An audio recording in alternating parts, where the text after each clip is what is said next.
투자자분들이 가장 궁금히 여겼던 종목 오늘 10가지 어떤 것들이 있었는지 인기 검색 탑10을 통해서 추려봤고요. 앞으로의 주가 전망까지 나눠보도록 하겠습니다. 이번 시간 이스토리 유창희 본부장과 함께 할게요. 어서 오세요. 안녕하십니까. 네, 안녕하십니까. 막판에 참 정신없었던 시장이기도 하고 네. 많은 분들이 그러더라고요. 참 전쟁이 하필 시장이 좀 반등하려고 할 때쯤 자꾸 우리를 힘들게 한다. 네. 지난번에는 러우 전쟁이 그랬었고 이번에는 또 이스라엘 팔레스타인 네. 하마스 전쟁 요것 때문에 많은 분들이 힘들어하시잖아요. 네. 주식시장은 참 변수가 많네요. 뭐 주식시장을 항상 직접 경험을 해보시는 분들이라면 쉬운 시기가 없어요. 맞아요. 네. 항상 뭐 편안한 시기는 없다라고 보시면 될 것 같아요. 그래서 저는 뭐 전쟁 이슈에 대해서는 너무 우리가 민감하게 반응할 필요까지는 없다. 항상 체크는 해야 되겠지만 솔직히 러우 전쟁하고 중동 전쟁하고 비교를 해본다라면 처음에 촉발해서 당시에는 러우 전쟁이 더 컸다는 생각 좀 하고 있어요. 그렇기 때문에 이스라엘 사태가 조금 확전될 가능성은 높지만 네. 저는 이것이 뭐 중동의 본격적인 전쟁으로 확산될 가능성은 제한적이라고 생각하고 있고, 결국에는 어쨌든 이번 하락의 시작점은 국채금리 상승이었습니다. 지난주 목요일에 미국 증시도 잘 선방하다가 갑자기 막판에 무너진 것도 국채금리 30년물 입찰이 저조해지면서 올라가면서 하락한 거였던 거거든요. 네. 그렇기 때문에 이 국채금리 자체가 좀 진정을 언제 보여줄 것인지, 이게 FOMC 이후로 갈 것인지 아니면 그 전에 진정세를 보일지 여부는 여부를 보면서 시장을 좀 바라보는 게 맞지 않을까 판단하고 있습니다. 네. 그중에서 오늘 또 수상한 종목들 후보는 무엇이 있었는지 10가지 보겠습니다. 오늘 반도체와 2차 전지, 정유, 에너지, 로봇, 방산, 초전도체, 에너지 되게 다양한 테마들이 올라와 있습니다. 종목으로 볼까요? 오늘 투자자분들이 가장 많이 검색한 건 삼성전자였고요. 에코프로 오늘 성공했네요. 그래도 상승으로 마감을 했고, 대성에너지는 상한가, 포스코홀딩스, 에코프로 BM, 신성델타테크는 하락으로 장을 마쳤습니다. 그중에서 가장 첫 번째 삼성전자 한번 볼게요. 참 물론 삼성전자가 회사 가치로만 판단되는 게 아니라 우리 지수의 인덱스 역할도 하니까 참 애매하긴 한데 실적까지 다 확인해 봤는데도 왜 이렇게 지지부진한 걸까? 저는 항상 그게 의아해요. 일단은 실적은 예상치고 선방을 했어요. 네. 근데 물론 세부적인 내용을 좀 더 봐야 되겠습니다만은 스마트폰 판매가 좀 잘 된 것에 대한 어떤 기대감들이 좀 있었다 생각 좀 하고 있고요.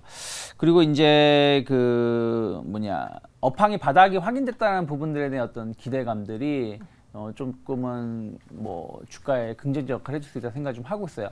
다만 이제 HBM이랑 이제 DDR5 관련돼서 고부가치 제품의 판매가 얼마나 가파르게 올라갈 것이냐. 왜냐하면 지금까지는 기대감이었던 거거든요. 뭐 엔비디아 매출이 급성장하고 있지만 우리가 앞으로 시장이 커지는 거, 이 AI 관련된 시장이 커지는 거 대비해서는 이제 시작이라 보시면 되겠고, 이러한 것들이 삼성전자는 어쨌든 하이닉스보다 조금 뒤늦은 부분들이 좀 있어서 이것이 본격적으로 얼마나 가파르게 성장할 수 있을지 여부를 좀 봐야 된다 생각을 좀 하고 있고요.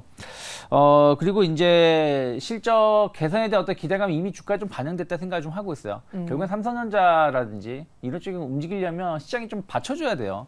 그런 것들이 있는데 지금 아까 말씀드린 대로 국채금리가 계속 높아지면서 외국인들이 좀 우리나라에서 삼성전자뿐이 아니라 시장 자체를 좀 매도하다 보니까 주가가 아직은 힘을 좀 못 받고 있지 않나 판단하고 있습니다. 저는 오히려 흑자선한 전망도 나오는데 왜 그러면은 원래 주식은 6개월 선반영한다라고 하잖아요. 그럼 지금 구간은 올라야 되는데 왜 안 올랐을까? 이게 좀 의아했거든요. 근데 들어보니 실적에 대한 기대 속에 5만 전자에서 6만 원까지 오른 거고, 여기서 더 가려면은 지수, 그러니까 시장이 받쳐줘야 되는데 지금은 그게 부재한 거다. 그렇죠. 지금 시장이 만약에 지난 여름과 같은 여름도 아니죠. 지난 FOMC 9월 FOMC 전과 같은 흐름이었더라면 삼성전자는 지금 한 7만 원 이상, 7만 5천 원 혹은 뭐 정말 흐름만 좋았다라면 8만 원도 시도할 수 있었던. 왜냐면 우리가 9월 14일인가 15일까지 시장이 한번 강하게 올라갔을 때는 삼성전자만 올랐거든요. 그렇기 때문에 충분히 더 갈 수 있는 자리에서 시장이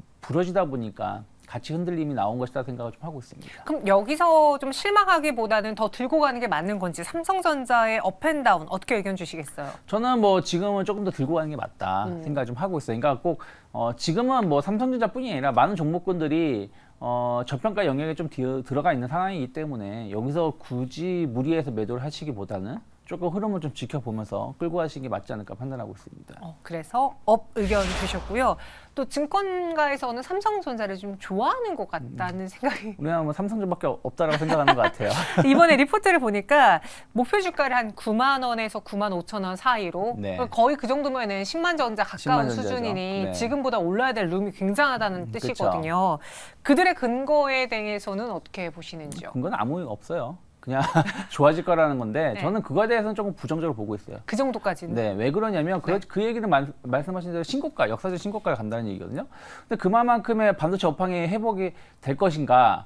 과연 2020년, 2021년의 실적을 상회할 것인가? 내년에 저는 아니라고 생각 좀 하고 있습니다. 경기가 그만큼 좋지는 그렇죠. 않아서. 경기 자체가 저는 그렇게 호락호락하지 않을 거라 생각을 좀 하고 있고요. 또 하나는 지금 우리가 이 모든 것들이 6개월 선반이 아니라 1년 된 선반이에요. 작년부터 좋아질 거다 하면서 주가는 오히려 작년 이맘때죠. 작년 이맘때부터 안 좋은 실적을 내면 주가는 안 빠지고 반등을 시도를 했었다라는 거예요. 그러면 여기서 좋아진 게 확인된다고 해서 그냥 좋아지는 게 확인된다고 하면 주가가 더 갈 것인가. 이미 좀 선반이 된 측면이 좀 있기 때문에 우리가 예상한 거 이상으로 시장이 좋아져야 된다라고 보고 있어요. 그래서 저는 한 9만 5천 원까지 쉽진 않다. 하지만 박스권 상단 한 7만 5천 원 혹은 그 이상 간다면 8만 원 정도까지는 예를 들어서 시장 분위기가 좋아지고 또 실적도 거기에 맞춰진다라면 내년 상반기 중으로는 좀 그런 부분 시도할 가능성이 높지 않을까 좀 판단을 좀 하고 있습니다. 네, 그래서 삼성전자 업이긴 한데 9만 5천 원의 눈높이까지는 너무 높아 보인다라는 개인적인 의견도 주셨고요. 이어서 다음 2위는 에코프로도 점검을 해볼게요. 제가 오늘 3시에 딱 방송 시작했을 때 네. 방송에서 에코프로를 이야기하면서 봤던 주가는 당시 한 1%, 2% 하락이었거든요. 네. 근데 막판에 거의 그 낙폭을 다 줄이더니 상승까지 봤어요. 참 실적이 어닝 쇼크 수준인데도 상승 마감한다. 이거 참 특이하네요. 글쎄 뭐 실적에 대한 실망감은 이미 약간 주가에 녹아들어져 있었다 생각을 좀 하고 있어요. 근데 그 눈높이보다도 더 안 나왔잖아요. 근데 뭐 그만큼도 주가도 많이 하락을 했으니까요. 그러니까 무슨 얘기냐면 만약에 전혀 어떤 뭐 그런 흐름들이 없었던 와중에 이번 어닝 쇼크를 맞았다라면 뭐 오늘 뭐 에코프로 같은 기업이라면 한 20%도 하락을 했어도 전혀 문제가 없을 정도였는데 이미 주가는 시장이 안 좋게 되면서 좀 하락을 더 보여준 거 아니겠습니까? 그러니까 네. 한 뭐 MSCI 편입이다 뭐 이런저런 얘기가 나오면서 100만을 꿋꿋하게 지키다가 어쨌든 20% 하락한 거잖아요.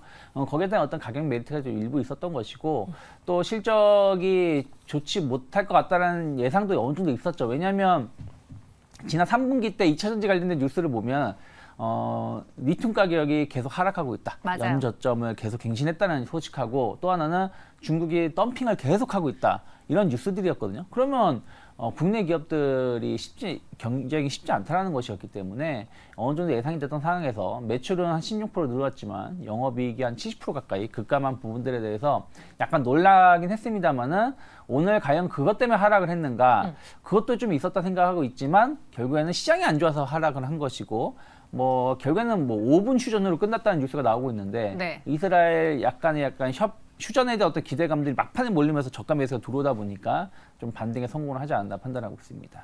그래서 오늘 어떻게 보면 에코프로에게 최악의 날일 수도 있었잖아요. 왜냐하면 지난주 금요일에 장 마감하고서는 네. 그러니까 정규 시장에 발표된 게 아니기 때문에 그쵸. 오늘 장의 실적 충격이 반영이 됐을 테고 더불어서 시장 자체도 불안한 타이밍이었으니까 어떻게 보면은 개인 투자자분들 다들 한 3, 4%의 손실은 마음 먹고 계셨을 네. 거예요. 그런데 오늘 상승 마감했다라는 건 어느 정도 저점 혹은 뭐 최근 단기 바닥에 대한 신호를 오늘 좀 확인해 본 게 아닐까. 네, 뭐 프로그램- 저는 단기 바닥권에는 들어가 있는 건 맞다 생각을 좀 하고 있어요. 다만 이러한 단기 바닥권에 있는 것이 기술적인 어떤 가격적인 매력이 단기적으로 있는 것이지 이것이 다시 한번 뭐 130만 원, 뭐 140만 원대로 올라갈 수 있는 흐름은 아니다. 그래서 지금은 단기 트레이딩 관점에서 접근이 아닐까 판단하고 있습니다. 그럼 업앤다운의 의견도 단기적으로 주실 건가요? 네, 내일장이니까. 단기적으로 저는 드릴 수밖에 없다 생각 좀 하고 있어요. 저는 오히려 저희가 이제 제가 내용을 질문을 받았을 때도 네. 마이너스 2% 정도였었고 뭐 했는데 그때도 시장 막 좋아질 기미는 아니었습니다. 하지만 그때도 약간 내일 정도나 되면 좀 반등은 나올 수 있을 거라 생각을 하고 있었고 일단 오늘 반등에 성공했다는 얘기는 뭐 오늘 뭐 미국 주식 시장이 또다시 한번 뭐 급락이 아니라 그러면 내일 정도면 내일이나 모레까지 흐름들은 조금 긍정적으로 볼 수 있지 않을까 생각하고 있습니다. 이 에코프로 앞으로의 주가에 있어서 가장 중요한 거는 뭐 양극재 가격도 있지만 리튬가라고 하는데 네. 말씀해주신 것처럼 탄산리튬 가격이 지금 며칠째 반등해주고 있잖아요. 네. 그러니까 중국이 더 이상 이거 이렇게 되면 우리 손해다. 네. 더 만들지도 말고 공급도 좀 제한하면서 줄이면서 리튬가를 끌어올리려고 부단히 더 노력하고 있는 것 같은데 그럼 이 올라온 가격에 대한 실적은 4분기 실적 시즌에 발표가 되는 거잖아요. 그렇죠. 근데 저는 뭐 그렇게 중국이 생각하고 있지 않을 것 같아요. 그럼요. 그냥 뭐 덤핑은 덤핑대로 하는데 네. 최근에 유럽 쪽에서 조금 규제가 나오다 보니까 속도 조절을 좀 하는 것이 아닌가 생각 좀 하고 있고요. 또 연말로 가면 약간 비수기 시즌에 들어가요. 왜냐하면 물론 이제 작년하고 올해하고 또 다를 수 있겠습니다만은 좀 보조금이라는 게 연말에 좀 부족해지는 상황이거든요. 전기차는 지금까지 아직까지도 보조금 영향을 좀 많이 받는 부분이 좀 있기 때문에 그런 것들을 좀 본다라면 약간 이제 현재 전기차가 약간의 포화 상태가 일부 있고 또 연말에 보조금 영향에 따른 약간 수요 둔화 이런 부분들 좀 감안한다라면 실적 자체가 가파르게 성장하기에는 조금은 시간이 더 필요하지 않을까 생각 좀 하고 있습니다. 이야기를 들어보니 에코프로의 반등, 내일장 업 의견까지 나오긴 했지만 단기적인 흐름으로 보시는 것 같아요. 네. 기술적인 반등의 영역인 것 같다. 리튬가의 그 상승에 대해서도 분명히 호재긴 하지만 이게 추후로 꾸준히 이어질지는 좀 두고 봐야 된다라는 의견이었습니다. 이어서 4위에 있는 대성에너지 볼게요. 오늘 뭐 흥구석유, 대성에너지, 휴니드 네. 다 그 이스라엘에 관련 이슈인데 흥구석유 제가 아까 분봉으로 봤을 때 이렇게 막 상한가에서 툭 떨어지다가 막판에 이 오픈 합의다 뭐다 이 소식 네. 나오면서 다시 23% 상승으로 마감을 했고 대성에너지는 상한가까지 갔어요. 보니 오늘 에너지주들이 강할 수밖에 없던 하루지 않았나 싶은데요. 근데 저는 솔직히 말씀드리면 이걸 과연 투자하는 게 맞는 것인가? 지금 시장이 안 좋다 보니까 네. 뭐 저는 뭐 우리가 지난 8, 9월 달 초전도체, 양자 컴퓨터 뭐 이러한 테마하고 뭐가 다른가 생각 좀 하고 있어요. 그 정도예요? 그렇죠. 왜냐하면 실질적으로 유가가 오른 거는 지난주 금요일 살짝 오른 거 말고는 없거든요. 그래도 6%나 올랐죠. 그러니까요. 제가 무슨 얘기냐면 유가가 신고가를 간 게 아니잖아요. 아, 그러니까 그러한 거에는 우려감으로 6% 정도 올라왔습니다만은 기껏해야 지난 월요일 상승했었던 정도 수준까지 올라온 것뿐이지 뭐 계속해서 뭐 신고가 행진을 보여준 것도 아니었고 또 지금 이란 쪽에서 참전할지 안 할지도 잘 모르겠고요. 네. 그리고 미국 바이든 대통령도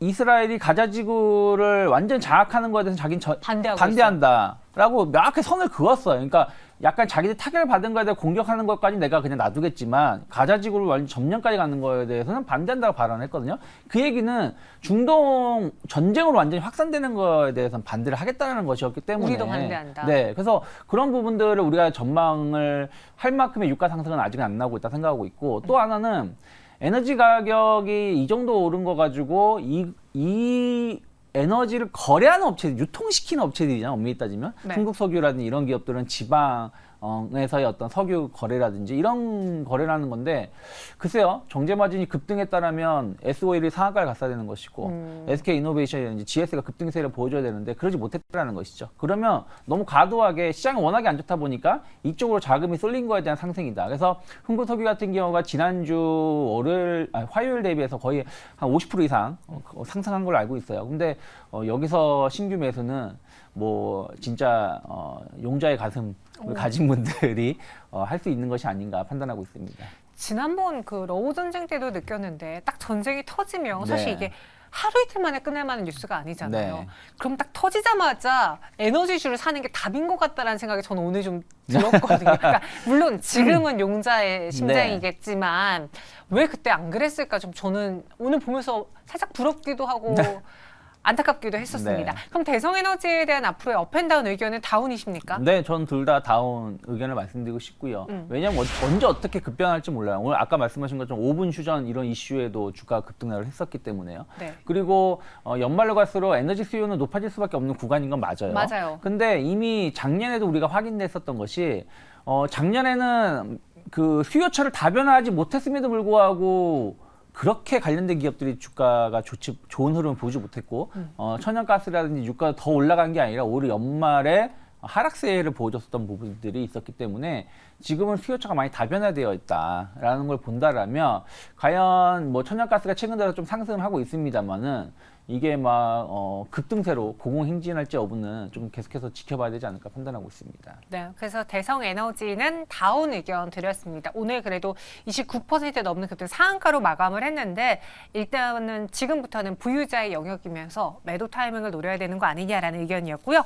마지막으로는 휴니드 한번 볼게요. 이것도 똑같이 그 이스라엘과 묶여 있는데 보니까 이스라엘 방산업체 장비 공급 이력이 있어서 네. 그 안에서도 좀 옥석가리기를 하시는 분들이 휴니드를 매수한 것 같은데 좀 이유 있는 상승이지 않습니까? 이 정도면? 근데 일단 방산 업체들은 조금 피해를 입을 수 있을 거라는 생각을 좀 하고 있어요. 꼭 휴니드가 아니라고 하더라도 왜 그러냐면 지금 러우 전쟁 뭐 우리가 연초에 끝날 것 같은 분위기였는데 이미 올해 넘길 가능성이 높다라고 생각을 좀 하고 있고요. 네. 그리고 지금 이스라엘 사태도 약간 이제 확전이 안 되는 것 뿐이지 그와 관련해서 어떤 교전은 계속 있을 거라 생각을 좀 하고 있어요. 그리고 중동 관련해 가지고 특히 뭐 사우디라든지 이런 주변 국가에서 계속해서 무기 수요는 늘어날 수밖에 없지 않을까 판단을 좀 하고 있습니다.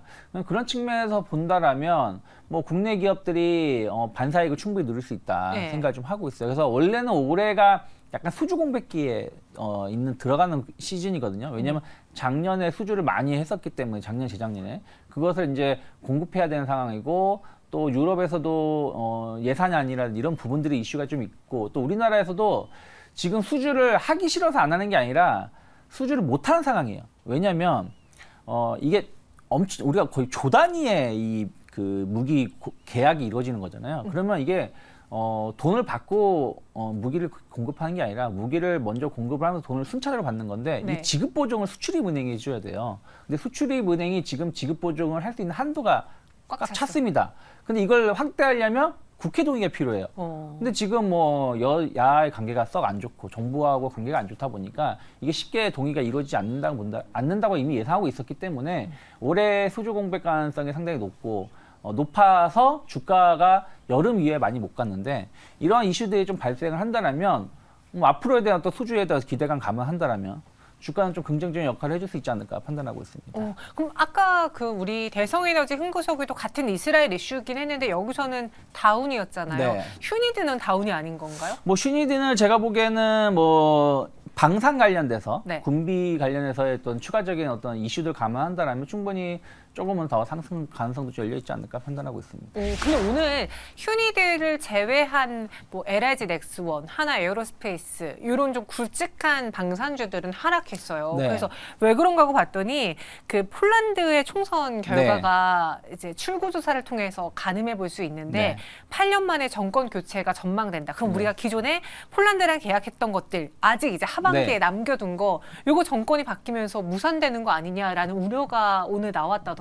근데 뭐 그럴 가능성은 좀 별로 없다 생각 좀 하고 있어요. 네. 그리고 말씀드린 것처럼 이미 뭐 기본 1차 수주까지는 진행이 된 것이고 맞아요. 이 계약을 엎을 가능성은 없다 생각하고 있고 2차 수주도 우리나라에서 수출입은행의 어떤 문제들 때문에 지금 그 속도전을 못 내고 있는 것이지 지금 유럽에서 왜 우리나라 무기를 상당히 선호하냐면은 일단은 성능도 좋고요. 네. 왜냐면 한미 군사훈련에 사용을 하고 있으니까 뭐 나토라든지 여기에 사용했을 때 가장 최적화되어 있는 무기고 가격이 저렴하고요. 그리고 무엇보다 공급을 빨리 합니다. 빨리빨리 만드나요? 왜냐하면은 독일에서 제 나라 스웨덴인가 스위스 쪽인가 그 대전차를 독일에서 수주를 했는데 그리고 원래 우리나라 걸 수주를 하려다가 독일 자금을 좀 쓰는 게 좀 있어서 거기 어쩔 수 없이 선택을 했는데 독일한테 전차를 수주를 하게 되면 한 3년 걸린대요. 언제 전쟁이 터질지 모르는데 근데 우리나라는 한 맘만 먹으면 1년 안에도 공급을 할 수 있다고 합니다. 그래서 그런 부분들이 전체적으로 우리나라 기업들이 빨리빨리 공급을 할 수 있는 상황이기 때문에 뭐 그런 거에 대한 어떤 매력도는 여전히 좀 남아있다라고 판단하고 있습니다. 네. 그래서 휴인이들 그리고 방산주에 대해서는 같은 전쟁 이슈여도 앞서 봤던 그 천연가스 유가 관련된 그렇죠. 종목과는 다른 의견을. 그러니까 에너지는 거기에 하나의 국한된 섹터이라면 뭐 방사는 뭐 예를 들어서 뭐 유럽도 있고요. 네. 또 신흥국 쪽, 아시아 쪽, 또 중국이 또 이렇게 뭐랄까요, 세력을 확대시키면서 그런 이슈들 좀 있고, 중동은 원래 이슈가 있었는데 이번 사태로 인해서 더 수요가 더 나올 수 있다는 뭔가 안 나올 수요도 나올 수 있다는 부분들을 좀 긍정적으로 볼 수 있지 않을까 판단하고 있습니다. 지정학적 리스크의 수혜를 볼 수 있는 방산 이야기까지 들어봤습니다. 그럼 전체적인 10가지 종목에 대한 업앤다운 의견 어떨지 보도록 하죠. 삼성전자, 에코프로, 포스코홀딩스, 휴니드, SK이노베이션업이고요. 나머지 종목은 다운을 받았습니다. 두산로보틱스 살짝 궁금한데 네. 오늘 좀 많이 밀리더라고요. 많이 밀렸어요. 네, 뭐 가격적인 메리트가 좀 있을 수 있는 구간이긴 한데 신규 상장주이기도 하고요. 그리고 결국에는 그 첫날 상장한 첫날의 시가를 오늘 무너뜨리는 하락이 나왔기 때문에 반등이 나오더라도 쉽지 않을 거라 생각하고 있고 그 폭이 높지 않을 거라 생각하고 있고 오히려 저점 이탈에 따른 실망 매물이 한두 차례 좀 더 있을 수 있지 않을까 생각 좀 하고 있습니다. 반등이 빠르게 나왔어야 되는데 오늘 낙폭이 또 컸기에 여기에 실망 매도 물량이 추가로 나올 수도 있다라는 점에 다운 의견이었습니다. 그럼 이 중에서 가장 수상한 종목, 오늘의 베스트 종목은 어떤 겁니까? 네, 뭐 항상 뭐 이럴 때 만만한 종목은 삼성전자. 아니 만만하다고 한 거 보면 오늘 그렇게 매력적인 종목이 있진 않았나 보네요. 그렇죠. 왜냐하면 실질적으로 상당 부분 절반 이상이 이스라엘 관련된 종목이었고 네. 또 2차 전지 관련해서는 낙폭과대에 따른 어떤 관심도라고 본다라면 결국 실적이 수반할 수 있는 건 삼성전자 하나 여기서는 삼성전자 하나밖에 없었다 생각 좀 하고 있습니다. 어쨌든 업황 바닥에 대한 어떤 기대감들 있고 또 고부가치 제품을 통해서 약간 실적이 좀 가파르게 오를 수 있다는 어떤 기대감들은 저는 수급이 조금만 개선이 된다라면, 그러니까 국채금리가 좀 안정세를 띠면서 수급만 조금 개선된다라면 충분히 삼성전자는 뭐 7만 원 이상으로 올라갈 수 있다라고 좀 보고 있어요. 그리고 시장이 과연 10월 중순 현재 구간이 과연 9월 말부터 10월 초까지 하락을 이어갈 것인가? 전 그러기보다는 잠깐 바닥을 다져갈 가능성이 높지 않을까 생각을 좀 하고 있기 때문에 그럼 약간 대형주에 대한 어떤 기대감들 아직은 남아있다. 그래서 저는 여전히 단기적으로는 한 72,000원 정도 목표가 좀 열어놓고 있고요. 그리고 한 64,000원, 지난번 저점, 직전 저점이죠. 이 자리만 크게 이탈하지 않는다라면 저는 조금 분할 매수 관점으로도 접근해 볼 수 있지 않을까 판단하고 있습니다. 네, 목표 주가는 72,000원, 손절 가격은 64,000원, 삼성전자 오늘의 베스트 종목으로 꼽아드렸습니다. 지금까지 유창희 본부장과 함께했어요. 설명 고맙습니다. 고맙습니다.